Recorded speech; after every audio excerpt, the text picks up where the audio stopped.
बस बनाने वाले समाज का जब आप चीरहरण करते हैं ना, तो उसे अपनी इज्जत बचाने के लिए, अपना इज्जत ढकने के लिए जब महाभारत के मैदान में आना पड़ता है। हमारे बच्चों की जब नौकरियां छीनी गई, डॉक्टर डीएसपी बन गई बेटियां, पीएमसीएच में एडमिशन हो गया, और उसके बाद आप उसको निकाल देते हैं काले पकड़। माननीय नीतीश कुमार जी इतने छोटे मोटे तो राजनीतिज्ञ है नहीं, महिलाओं के साथ साथ पुरुष भी, हमारे पूरे 5 समाज गांधी मैदान में पहुंचेंगे। 2025 में किसका साथ देंगे? जो हमें आरक्षण देगा उसका साथ देगा। नमस्कार, आप देखना शुरू कर चुके हैं लाइव सिटीज को। मेरा नाम अभिषेक है। हाको रथ हम पान है, एक आंदोलन की शुरुआत की गई थी और हाको रथ इसका नाम है। इस आंदोलन की शुरुआत मोतिहारी से की गई थी और मोतिहारी से ये कारवां चलता है तो आज सहरसा पहुंच गया है। ताकत लगातार बढ़ती जा रही है। इंजीनियर आईपी गुप्ता के साथ ये लोग 5 समाज के हैं जिनकी संख्या सरकार ने मात्र 20 से 25 लाख पूरे बिहार में बताई थी, लेकिन आज छठी बड़ी महारैली थी, इसमें भी सैलाब उमड़ता है। आखिर ये सैलाब कैसे आ गया?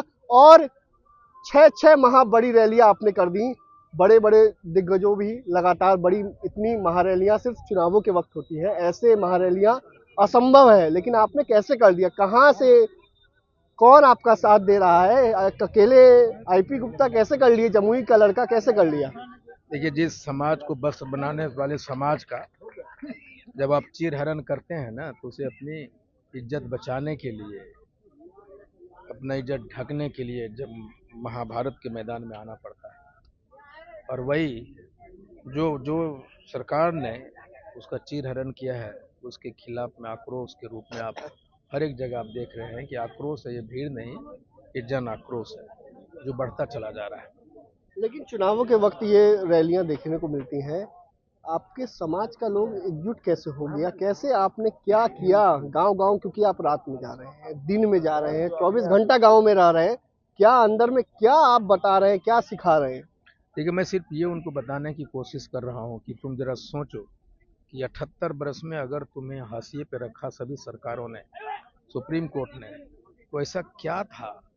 तुमने कभी सोचने की कोशिश की कि तुम्हारे दुश्मन किसी ने आंदोलन नहीं किया। जब आरक्षण हटता है तो एक बात, कोई सवाल ही नहीं उठाता है। तमाम नेता हैं, वोट लेते हैं, लेकिन सवाल भी नहीं उठाते हैं। देखिए, मैं ये कहने की कोशिश कर रहा हूँ कि माननीय मुख्यमंत्री जी हमें मिलने तक की कोशिश नहीं की जब हमारा आरक्षण समाप्त हुआ। ये जो दंश है ना, ये जो दंश है, हमारे बच्चों की जब नौकरियां छीनी गई, डॉक्टर डीएसपी बन गई बेटियां, पीएमसीएच में एडमिशन हो गया, और उसके बाद आप उसको निकाल देते हैं काले पकड़ के। इससे बड़ा कोई अपमान होता है क्या?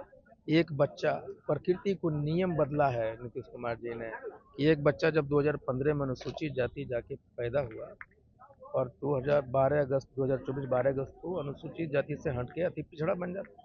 ये प्रकृति का नियम है कि जो अनुसूचित जाति बना है उसको आप जात नहीं बदल सकते, लेकिन प्रकृति के नियम को भी चैलेंज किया उन्होंने, नीतीश कुमार ने बदला है। इतना बड़ा तमाचा हमारे समाज को और कौन मार सकता है? और वही हुआ है कि जब आप तमाचे पड़ते हैं तो समाज को माथे पे नहीं, दिल पे लगा है। और इतनी बड़ी अन्याय भारत में किसी भी समाज में इतिहास में नहीं हुआ कि प्रकृति के नियम को बदलते हुए जाति बदल दिया। आईपी गुप्ता को नेता बनना है क्या? सांसद विधायक का टिकट लेना है? ये सवाल हमेशा पूछा जाएगा और हर बार पूछा जाएगा, क्योंकि विरोधी यही कहते हैं कि जो आप भीड़ दिखा रहे हैं, आपको कहीं ना कहीं से चुनाव लड़ना है। बेगूसराय लड़ लें, चाहे जमुई लड़ लें, चाहे सहरसा लड़ लें। सहरसा तो आप राजधानी बनाने वाले हैं।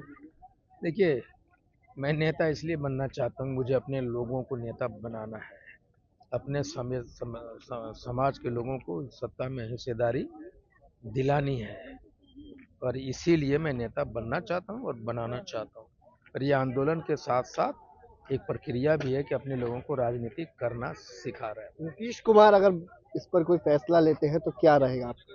मैं तो पहले कहूँ कि जो हमको आरक्षण देगा हम उनके साथ खड़े होंगे। मतलब आरक्षण मिल गया तो आंदोलन खत्म? बिल्कुल, क्यों नहीं। जिस हमारा टिकट मिले या ना मिले विधानसभा में? देखिए, आंदोलन 100% नेतृत्व पैदा करता है, नेता पैदा करता है, आप ये समझ लीजिए। तो हमें जेपी आंदोलन, अन्ना आंदोलन, जो भी आंदोलन हुआ है, सरकार हटी है, जो चाह था वो भी हुआ, लेकिन नेता भी बने। तो हमारे लोग नेता भी बनेंगे, आरक्षण भी मिलेगा। 2025 में किसका साथ देंगे? जो हमें आरक्षण देगा उसका साथ, वो चाहे जो भी रहे। अच्छा, आपने देखा होगा कि जब बगल के राज्य झारखंड में जयराम महतो ने सीधे सीधे एनडीए की नींद उड़ा दी, कई सीटों पर हरा दिया। आपके समाज का भी वोट बैंक है, कुछ करिएगा आपके समाज का वोट बैंक? देखिए, ये एनडीए की सरकार ने जयराम महतो को कम आंकने की कोशिश की, और जयराम महतो ग्राउंड पे काम कर रहे थे। जब आप ग्राउंड पे काम करते हैं उसका असर दिखता है, लेकिन उनको एहसास कब हुआ जब जयराम महतो जी को नकारा और उनके लोग ने उनका काम कर दिया। हाल ही में आपने देखा होगा तिरहुत में एमएलसी का चुनाव हुआ, उपचुनाव, जिसमें एक शिक्षक नेता ने नींद उड़ा दी, चौथे नंबर पर एनडीए को ला दिया बंशीधर बिजवासी। क्या लगता है? देखिए, बंशीधर बिजवाजी को जिस तरह से के पाठक ने निकाला था, उस सरकार की जो ताकत, जो दंश उसको झेला पड़ा, जो अपमान किया बिजवासी को, ये दर्द सारे शिक्षकों में थे, सारे नौजवान में थे। आप सत्ता में रहते रहते क्रूर हो जाते हैं और आपको आपके समाज का भी तो अपमान हुआ। देखिए, इसलिए मैं कह रहा हूँ ना कि अपमान हुआ, तो इसीलिए अपमान का बदला लेने के लिए महाभारत की जंग मैदान में है। आप हर जगह जाते हैं, राखी जरूर बनवाते हैं, क्या मैसेज देना चाहते हैं? इस मैसेज क्या है? आपको हमने देखा है जयनगर में भी, दरभंगा में भी, जहां आप गए हैं, जहां रैली हुई है, वहां राखी जरूर बनवाई। भाई बहन का रिश्ता कितना पवित्र होता है, उसको कहता मैं तुम्हारा भाई हूँ, रोना मत। ये राखी की लाज बचाऊंगा तुम्हारे लिए, तुम्हारे बच्चे के लिए। आरक्षण की वापस लड़ाई तब तक लड़ता रहूंगा जब तक आरक्षण मिलने दे, मौत को भी पीछे धकेलूंगा। अच्छा, ये जो सैलाब आ रहा है, हर कोई बच्चा भी आ रहा है इसमें, हमने देखा है गोदी में लोग बच्चे को भी लेके आ रहे हैं, और आप तो मंच से भी कह रहे हैं कि जंग का मैदान है, तलवार उठाओ। देखिए, मैं बेगूसराय में एक महिला छोटी बच्ची को लेकर आई थी। मैंने पूछा, एक पत्रकार पूछ रहा है कि आप ये छोटे बच्चे को लेकर आए? उसने कहा कि मैं लड़ने आई हूँ और मैं अपने बच्चे को लड़ने सिखाने आई हूँ कि देखो किसने तुम्हारा आरक्षण छीना है, लड़ना पड़ेगा तुमको। और उसी जज्बा को लेकर सारे लोग आते हैं।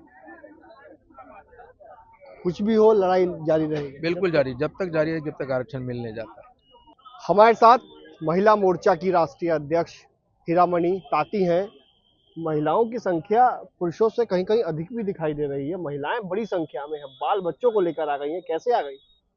देखिए, हम लोग 6 अक्टूबर से आंदोलन आदरणीय हमारे नेता, हम सभी के अखिल भारतीय पान महासंघ के राष्ट्रीय अध्यक्ष जी के नेतृत्व में 6 अक्टूबर से भिठेरवा से हाको रथम पान का आंदोलन शुरू हुआ। और यह आंदोलन आप लोगों को भी पता होगा कि आरक्षण लेने के लिए हम लोगों ने आंदोलन शुरू किया है।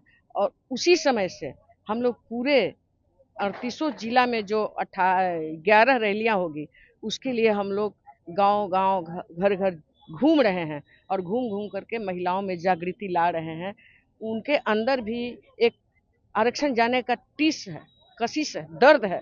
उस दर्द को हमारी महिलाएं रैलियां में आकर के और यह चाहती हैं कि हमें आरक्षण मिले, इसलिए वो जाग करके और रैलियों में आकर के अपना एकजुटता दिखा रही हैं। बाल बच्चों को भी लेके आ रही हैं और साफ साफ कह रही हैं बिल्कुल बाल बच्चों को भी लेके आ रही हैं, भूखे प्यासे भी आ रही हैं।